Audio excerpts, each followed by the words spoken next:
Hey everyone, it's Ben Hardy here, and in today's video, we're reviewing a Lexus LX 600 Ultra Luxe. This is the fully loaded bad boy version of the LX 600. Before we get in this video though, a huge shout out and thank you to Armor Max for giving me some time with this LX 600. I'll include a link to their website in the description down below. All you really need to know at this point in the video is that they armor vehicles, so they make them fully bulletproof. They also add cool things like smoke screen, tack release. There's so many things that they do. So if you're interested, again, check out the website in the description down below. And if you're wondering, this particular LX 600 hasn't been armored yet. It will be in the near future. So I guess if you guys want me to review one of these fully armored, let me know in the comment section below. Anyways, let's get into it.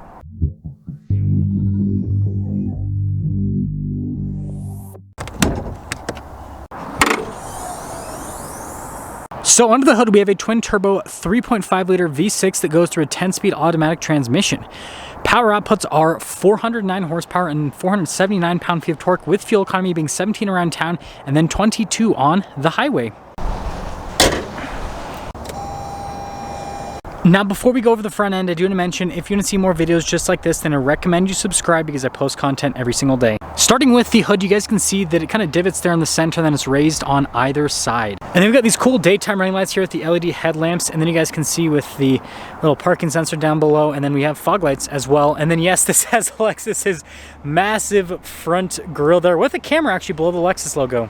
And putting it all together, you know, I was initially not a huge fan, but now that I've seen this out and about in the world a little bit more, it's kind of grown on me. Coming around the side here, our tire wheel setup is 265, 55, 22 in the front and over in the rear as well. And you guys can see with the wheels, they have that like normal luxury car look. And then something else to mention is this does have adjustable suspension, it looks like. We've got the body painted fender flares here, and then you can see a little splash guard, the fixed side steps, just like a G-Wagon actually. And then you guys can see we've got some chrome trim there on the door handles and then also around the windows. And then taking a look at the side view here, I love the stance on it, but yeah, definitely looks great, especially the back end. I think the back end looks a little bit better than the front end. Now here's a quick look at the key fob. We've got our unlock function, our lock function, the opening here for the hatch, and then the Lexus logo there on the back. So I guess we'll hold this down and it'll pop right open. Now popping into the rear, you guys can see we've got a cargo cover built in from the factory, and we got this blowing because the wind's blowing.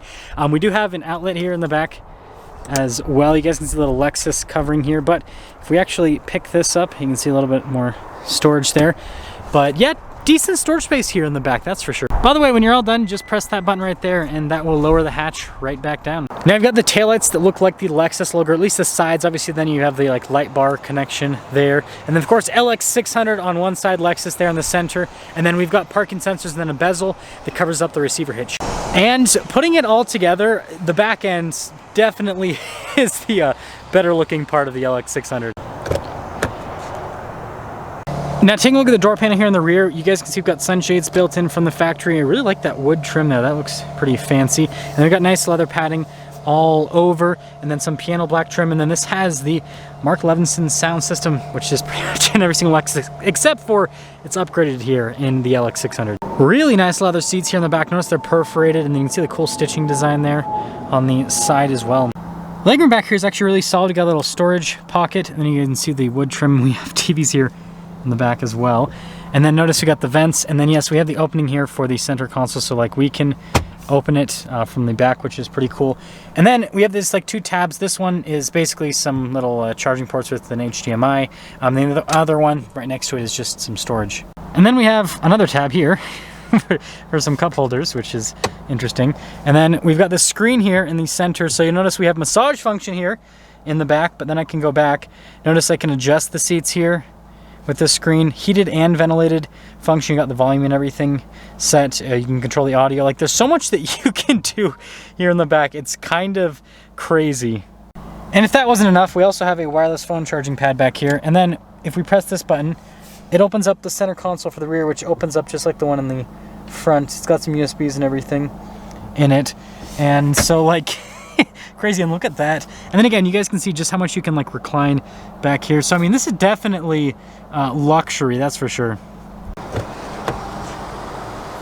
Now taking a look at the front door panel here, you guys can see all of the leather trim and then the wood trim yet again. Got our memory seat function here at the top.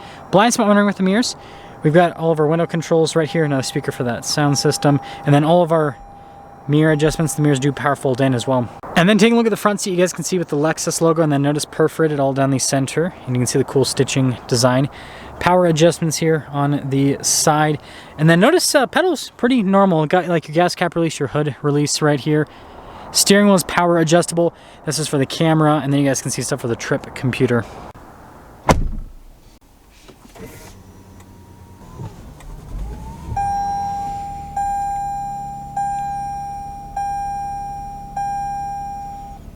So here is the steering wheel. You guys can see really nice leather trim all around. We got like the wood inserts. That's a Lexus thing, which is very interesting.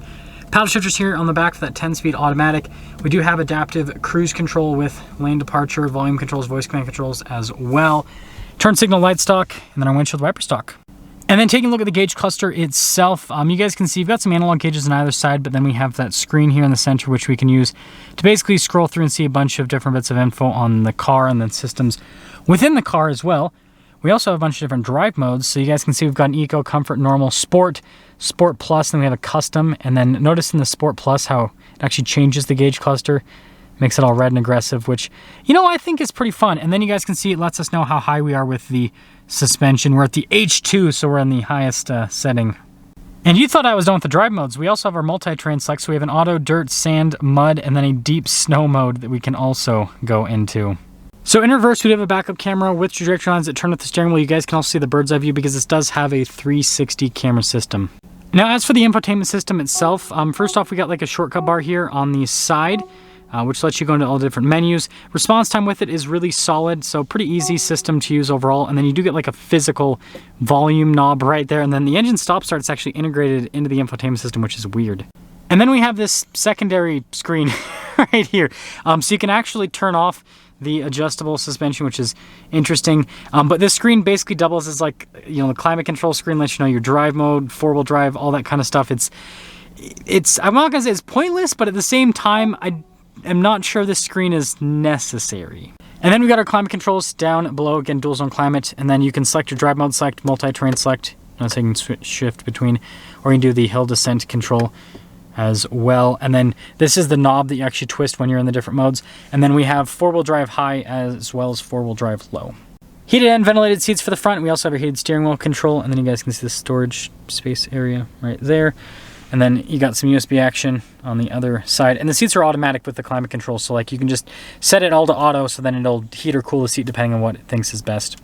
Shifter for that 10-speed automatic with a manual shift function. And then we got like our parking brake function right here with our auto hold. We have our center locking differential, stability control. This is to adjust the suspension up or down. And then you guys can see with the cup holders and more of that wood trim. And then we got the center console, which opens up both ways. Definitely a unique feature. It also doubles as a refrigerator, which is cool. And I like the design there on the top.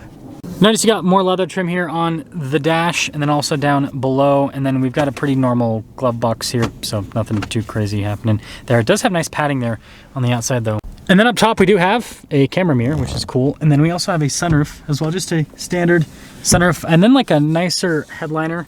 It's kind of like a very soft cloth. And then we have the controls for the sunroof right there as well.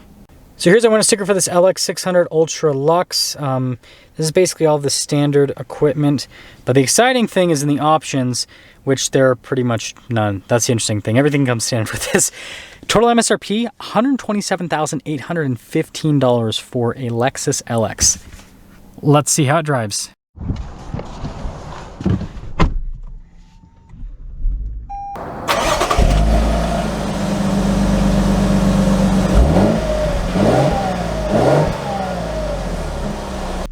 Let's talk about visibility before we set off. You guys can see visibility over the hood. Both of the mirrors should have blind spot monitoring throughout the rest of the rear.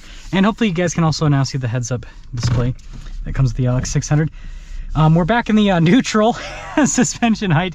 We definitely don't need to be in that super high. I guess unless we were planning on climbing up one of these snow piles here with the LX 600. So if you guys follow the channel, then you know that I had a chance to live with one of these, not this version, but the F Sport version, for a week. And I thought it was a really cool vehicle. I love how this drives. Basically, my comment is I would buy it if it had a Toyota badge on it. And I think I still stand by that because I love how this drives, but I just like the Toyota styling and frankly, the Toyota price a little bit more.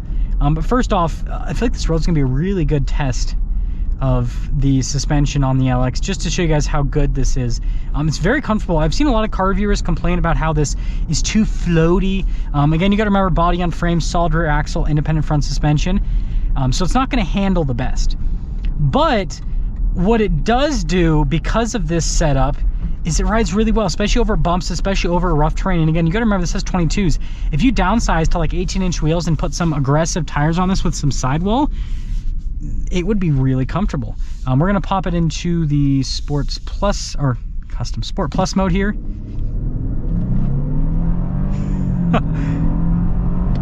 I mean, that engine, that twin turbo engine is so solid. I mean, it just absolutely moves, that is for sure. Man, I gotta come and do more videos here with Armor Max. We got like our own personal racetrack out here, so we're gonna do a little bit of brake boost here.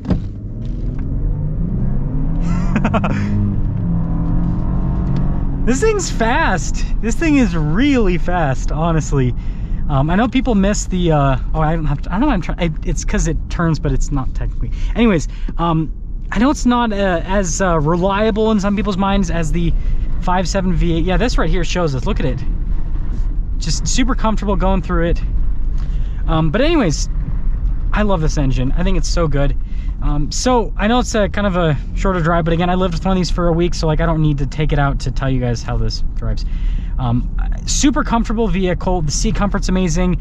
Is this Lux package worth it? I guess that's the question that we can answer in today's video. And you know, honestly, I think if you're like a rich person with just like 2 kids, this would be a great vehicle for you. That's what, seriously, that's what I imagine this being used for. I know some people might think chauffeur, but I imagine like wealthier person, 2 kids. And I think this would be great for a number of reasons. First off, you got wireless phone charging pads so the kids can charge their cell phones, because let's be real, everyone's kids has cell phones nowadays. And so you've got that. They've got the center console back there to store all their stuff. They got the TVs to keep them occupied. Like, there's so much stuff back there, and it's super comfortable. And since they're separated, they're less likely to fight. So I think that would be like the route to go with this. But as for the LX600 in general, I love it. I think it drives really well. The looks have grown on me. I just wish we had the Land Cruiser here in the US, but since we can't, if you want the Land Cruiser, you gotta go LX600. And this basically, the best way to describe this car is it gives you a similar experience to the Mercedes G-Wagon, but even like this fully loaded version is less expensive than the base model, no options added G-Wagon. So let me know what you guys think.